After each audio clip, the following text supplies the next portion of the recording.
Hola a todos, bienvenidos a mi canal de YouTube, mi nombre es Inés y hoy voy a hablar de un tema que todos nosotros como estudiantes de teatro, de arte dramático, tenemos que aprender en algún momento, que es el origen del teatro. Para los que estudiéis en escuela sabréis que normalmente se enseña el origen del teatro como Grecia y Roma, y si bien eso es cierto para mucho del teatro occidental, la idea de teatro también surge en otras culturas, más o menos durante las mismas épocas, de diferentes maneras, y siendo que ahora vivimos en un mundo muy globalizado e influenciado por las diferentes culturas, y que también otras formas artísticas como el cine se ven influenciadas por personas de todo el mundo, me parecía interesante mirar cómo surge y cuál es la perspectiva del teatro que aparece en las diferentes comunidades y en las diferentes culturas alrededor del mundo. Primero, para entender cómo surge el teatro, me parece interesante utilizar algo que utiliza este libro, Historia del teatro para principiantes, en el que analizan como las cualidades que necesita algo para ser teatro. El teatro está conformado por muchas disciplinas, por así decirlo, podemos encontrar muchas disciplinas. Hay teatro que es muy físico y se parece más a la danza, teatro muy de texto, teatro musical, teatro con acrobacias, entonces teatro de máscaras, teatro de marionetas. Entonces me parece interesante como analizar primero qué necesita algo para que lo consideremos teatro.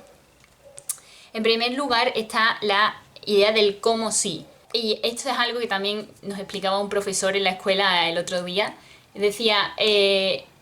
hacer teatro, interpretar, es hacer cosas reales en un contexto imaginario, por así decirlo. Y entonces, de hecho es un poco de lo que habla este aspecto, que básicamente consiste en esa idea de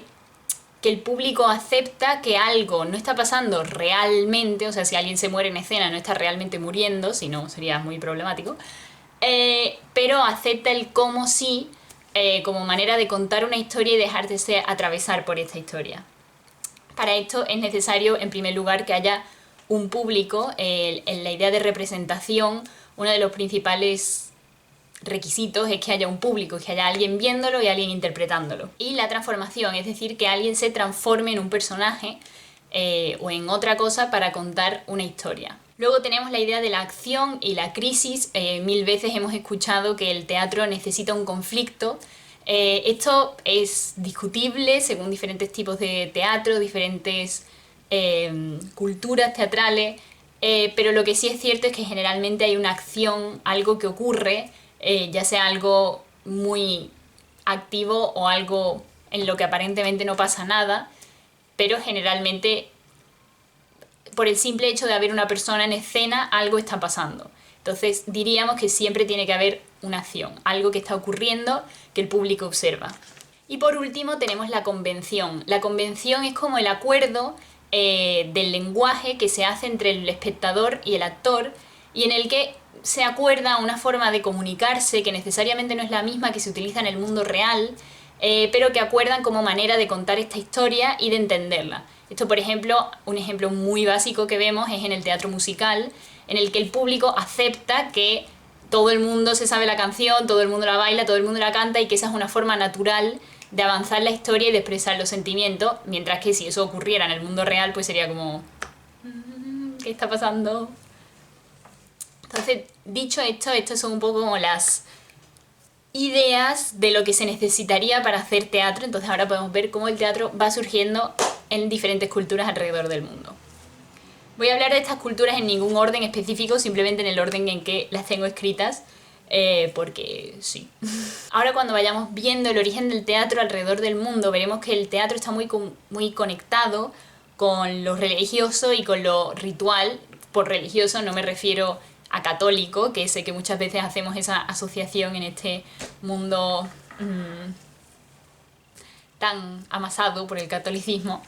El teatro surge mucho antes del catolicismo, con otras religiones previas, en otras culturas en las que lo católico todavía no había llegado, así que lo relacionamos con lo religioso, con lo ritual, con lo comunitario, y veremos que a pesar de suceder en muchas culturas distintas en las que las religiones en sí eran muy diferentes, el origen del teatro es bastante parecido y la forma en la que se expresa, aunque es distinta, tiene muchas cosas en común. En Egipto, como sabemos, es una cultura que rendía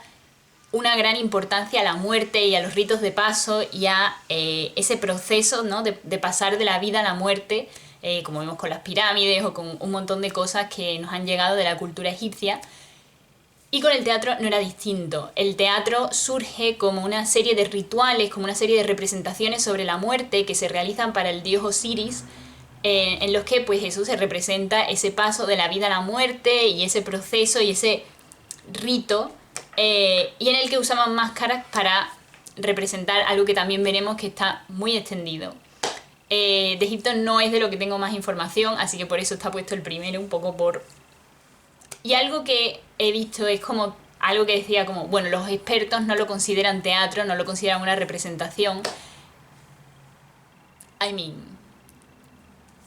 Y esto es algo que quiero resaltar, no porque yo me crea más experta que nadie, sino porque investigando he visto que en muchas de las culturas en las que surgen este tipo de rituales aparece algo como, bueno, pero los expertos no lo consideran teatro. Sin embargo, por ejemplo, en la cultura griega, que normalmente consideramos el origen del teatro, sí se acepta como que esos mismos rituales son, por así decirlo, el teatro en su versión más antigua. Y esto me parece también una manera interesante de ver cómo nuestra visión occidentalizada analiza la historia y lo que son nuestras raíces consideramos que es cierto y es bueno y es así y es histórico, y lo demás como, bueno, son rituales mitológicos en los que no hay que centrarse mucho. Entonces, cosas. En Grecia, voy a hablar de Grecia porque por supuesto tengo que hablar de Grecia, y si queréis un vídeo más detallado de esto para enteraros de las cosas de cara a los exámenes que tendréis que hacer y en los que 100% os van a preguntar exclusivamente sobre Grecia, siento decirlo, decídmelo en los comentarios y lo haré. Pero bueno, en Grecia el teatro también surge de un ritual, evidentemente, concretamente de los rituales al dios Dionisio, o también conocido como Baco, en los que la gente se reunía y cantaba y bailaba y básicamente como que interpretaba diferentes historias mitológicas en un acto ritual y comunitario. En este momento todavía no había un público que observara, sino que todo el mundo participaba de este ritual. Poco a poco estos coros y estos cánticos se van organizando, se van escribiendo, dejan de ser tanto cantos populares y se van como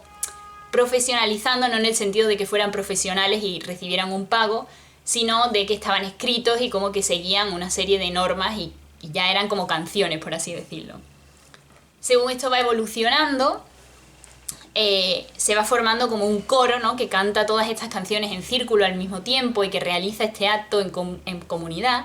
Y poco a poco se va señalando una persona que se va separando de este coro y se convierte un poco en un maestro de ceremonias / actor que interpreta diferentes personajes y que se va transformando en lo que luego entenderíamos como el corifeo, que es como el líder del coro. Según esto va ocurriendo y se va señalando esta persona, empieza a aparecer la idea de público y de personas que observan cómo esto se lleva a cabo, y entonces esta figura va tomando cada vez más importancia y el coro va tomando menos, aunque el coro siempre será importante en Grecia, como veremos en el teatro griego más avanzado, pero ya va surgiendo esta idea de público y de gente que observa una representación. Y así aparece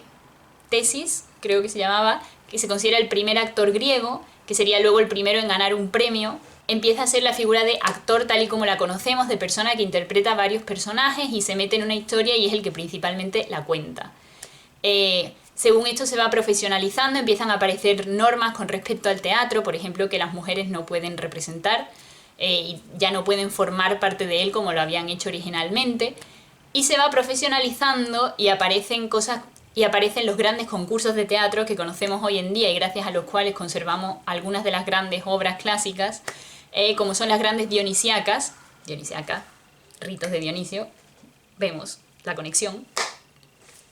y en las que los autores competían con sus obras por un gran premio y eran como un gran evento social en Grecia, y eso, como ya he dicho, gracias a los cuales pues conservamos algunas de las obras que hoy en día podemos tener. Y esta fue un poco como la evolución del teatro griego, pero como ya he dicho, si queréis más detalle, más información, decídmelo y haré un vídeo más largo, más explicativo, contándolo todo en más detalle. En cuanto a Roma, básicamente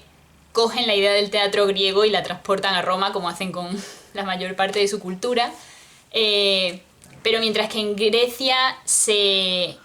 mantiene mucho esta idea mitológica, por así decirlo, y se cuentan muchas historias mitológicas y predomina la tragedia como género,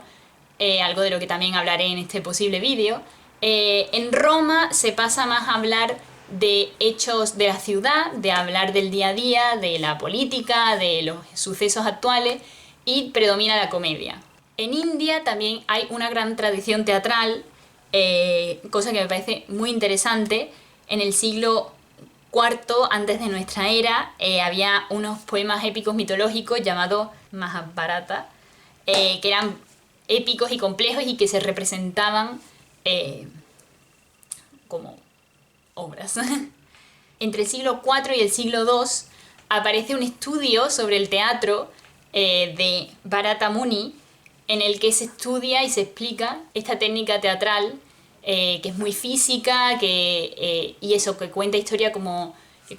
complejas y mitológicas y bastante épicas, y aparecen personajes estereotípicos que encontramos en la historia del teatro habitualmente, como son el héroe, llamado Nayaka, la heroína, que es Nayika, o el payaso, que es Vidusaka. Y esta idea de los estereotipos y de los personajes que son como roles, me parece interesante llamar la atención sobre ella, porque es algo que vamos a aparecer una y otra vez en diferentes momentos de la historia del teatro y en diferentes culturas, y son cosas que dan forma a grandes estilos artísticos como la comedia del arte, y creo que me parece como interesante, ¿no?, llamar la atención sobre estas cosas comunes que van apareciendo en diferentes culturas, y que dan forma a lo que es el teatro actual y a lo que son como los grandes movimientos artísticos dentro de la historia del teatro. En China también hay una gran tradición teatral. Durante la dinastía Shang, que va del 1766 al 1066 a.C., ya se empiezan a interpretar danzas de caza o danzas animales que imitan los movimientos de ciertos animales, y este estilo de teatro muy físico, con este movimiento así sinuoso,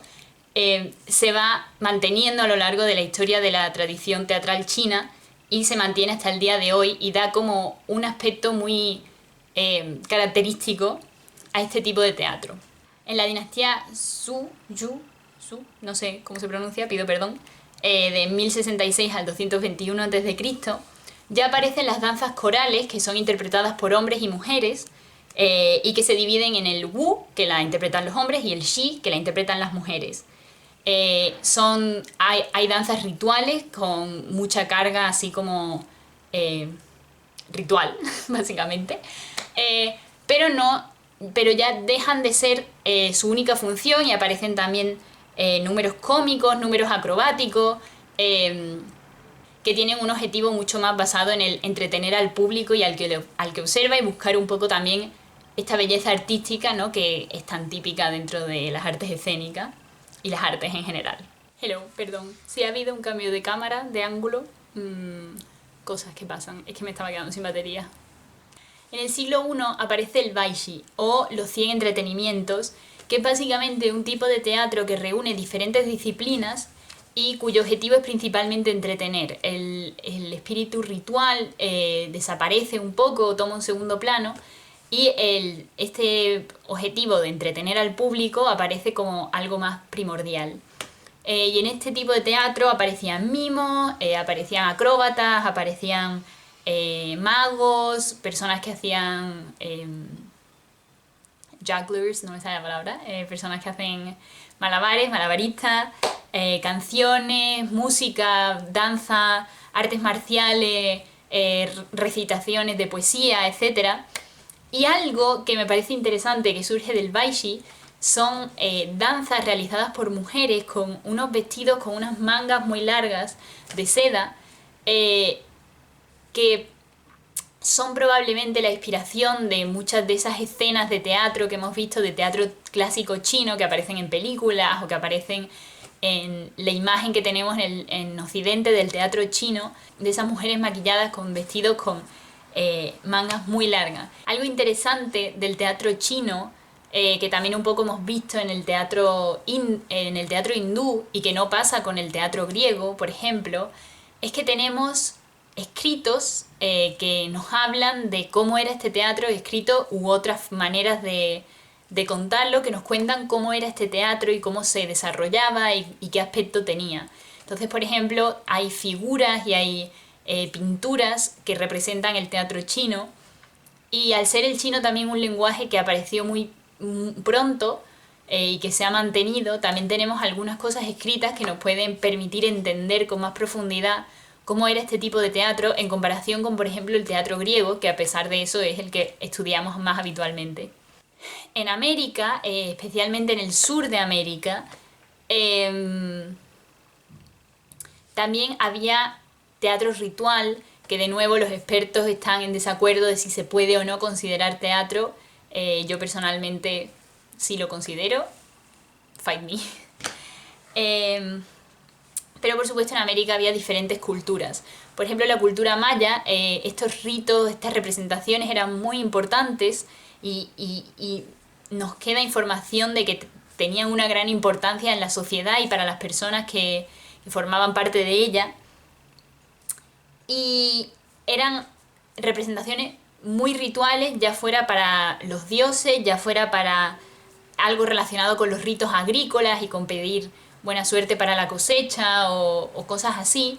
Pero también había una parte histórica en la que representaban los grandes hitos históricos de la comunidad, de su historia, y eso como que pues traía grandeza a la cultura. Entonces también había como un ánimo de preservar la cultura y engrandecer, ¿no? Quizás algo de, podríamos llamarlo propaganda o podríamos llamarlo una búsqueda de historia o algo por el estilo. Y algo muy interesante es que se conserva un texto dramático que se llama Rabinal Achi o Rabinal Achi, no sé cómo se pronuncia, que significa la danza del tun, que era un tambor, lo cual indica que probablemente se representaba con tambores y que era un tipo de baile, y que contaba la historia, y que contaba era uno de estos textos más históricos que contaba la ruptura de la alianza entre los quiche y los Rabinalev. Y bueno, básicamente se divide en 4 actos y va contando la historia hasta finalmente el triunfo de los Rabinalev. Y me parece interesante recalcar esto porque habitualmente cuando se habla de las culturas precolombinas, del arte precolombino, se dice como que no queda nada y que no tenemos ningún resto, y sin embargo tenemos toda una obra que se representa, hoy en día se representa anualmente, y bueno, simplemente me parecía algo muy interesante y significativo que solo esta vez que he buscado literalmente si existía algo por el estilo, haya sido la primera vez que he oído hablar de eso y que no lo estudiemos en las aulas de teatro. Y luego, con respecto al teatro inca y al teatro azteca, buscaba más representar las sociedades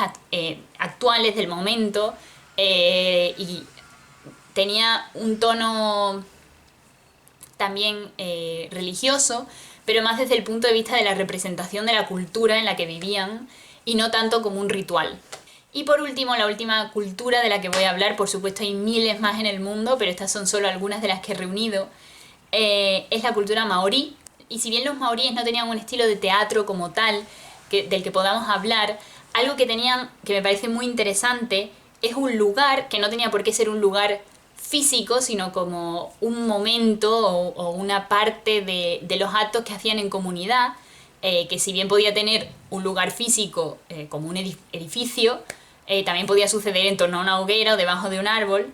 pero era el Huare Tapere, que era donde se desarrollaban actividades en comunidad, donde se desarrollaban actividades para el entretenimiento de la comunidad. Esto no tiene un aspecto ritual, como puede tener más la jaca, por ejemplo, sino que busca literalmente entretener a la comunidad y crear el disfrute y la reunión y un poco, sí, bueno, esta sensación, ¿no?, de unión entre todos los miembros. Y allí se realizaban cuentacuentos, danzas, música, pequeñas interpretaciones, juegos, y esto se realizaba por un grupo de personas específicas que formaban parte hombres y mujeres que se dedicaban específicamente a esto, y de los que incluso había solistas que representaban alguna pieza en solitario, y me parece interesante porque es una forma de ver el teatro mucho más parecida a la idea actual de hoy en día que tenemos con respecto a las compañías, los solistas, la búsqueda del entretenimiento y del disfrute, que se parece mucho más a algunas de las ideas actuales que hay sobre el teatro, que quizás los orígenes primeros del teatro griego, que quizás se distan más de lo que hoy en día cualquier persona consideraría como teatro, y simplemente me parece interesante llamar la atención sobre esto, siendo una cultura muy lejana a la nuestra y que, o sea, muy lejana tanto en idioma, tradiciones, como literalmente físicamente muy lejana. Y bueno, este ha sido simplemente un breve resumen de las diferentes maneras en las que va surgiendo el teatro en diferentes lugares del mundo, no solo para informar y para educarnos, que siempre es bueno, sino también para ver cómo realmente la historia que nos cuentan está bastante sesgada, porque además es estúpido pensar que todas estas culturas que han ido surgiendo no nos influencian a día de hoy, y que el teatro actual no está influenciado por todas estas tradiciones que surgen alrededor del mundo y de las que podemos enriquecernos como comunidad. Y sobre todo también porque muchas veces estudiamos Grecia y Roma como el origen de la... perdón. Estudiamos Grecia y Roma como el origen de la tradición teatral, de la cuna de la civilización o cosas así. Pero realmente muchas de estas culturas, muchas de estas formas de crear arte, podrían haber sido el origen de grandes culturas y de grandes formas artísticas de grandes civilizaciones, y la única razón por la que no perduran a día de hoy, o por la que perduran pero gracias a un trabajo de recuperación, es porque las personas occidentales acabamos con ellas y porque por la colonización intentamos erradicarla. Entonces me parece interesante llamar la atención sobre esto, porque fingir que el teatro actual solo existe, que el teatro actual y por ende cosas como el cine solo existen gracias a Grecia y Roma, es eliminar toda una visión de que no sabemos cómo sería la cultura actual si no hubiéramos eliminado todos esos otros aspectos de la cultura y realmente nos hubiéramos dejado enriquecer y hubiéramos dejado que se desarrollaran. Y creo que, bueno, pues sería muy interesante, viendo cómo surgieron de maneras similares, ver cómo se habrían desarrollado si pues las hubiéramos dejado hacer lo que tenían que hacer. Pero bueno, nunca lo sabremos. Pero bueno, eso, este ha sido un pequeño resumen para aprender más, para saber más, para tener una visión teatral más abierta, más amplia. Por supuesto, yo soy blanca, soy solo una estudiante, así que puede que me haya equivocado con algunas cosas. Si es así, por favor, decidlo en los comentarios porque me encantaría saberlo. Y como ya os he dicho, si queréis un vídeo sobre Grecia y Roma, porque entiendo que mucha gente va a tener que hacer exámenes sobre eso y quizás está desesperadamente como intentando buscar información, decírmelo en los comentarios y lo voy a hacer. Yo no tengo nada en contra de Grecia y Roma, simplemente está bien no pensar que son el centro del universo y que todo surge de ahí y que nunca ha habido más cultura en ningún otro sitio. Pero sí, bueno, si os ha parecido interesante, pues darle me gusta, comentad, contadme qué os parece, contadme si queréis también saber en más profundidad sobre alguna de estas culturas, porque yo desde luego quiero investigar más, así que si queréis que os comparta los conocimientos, pues no tengo ningún problema. Y nada, si os ha gustado, pues eso, comentad, darle me gusta, suscribíos y todas esas cosas, y nos vemos este jueves con una nueva entrevista.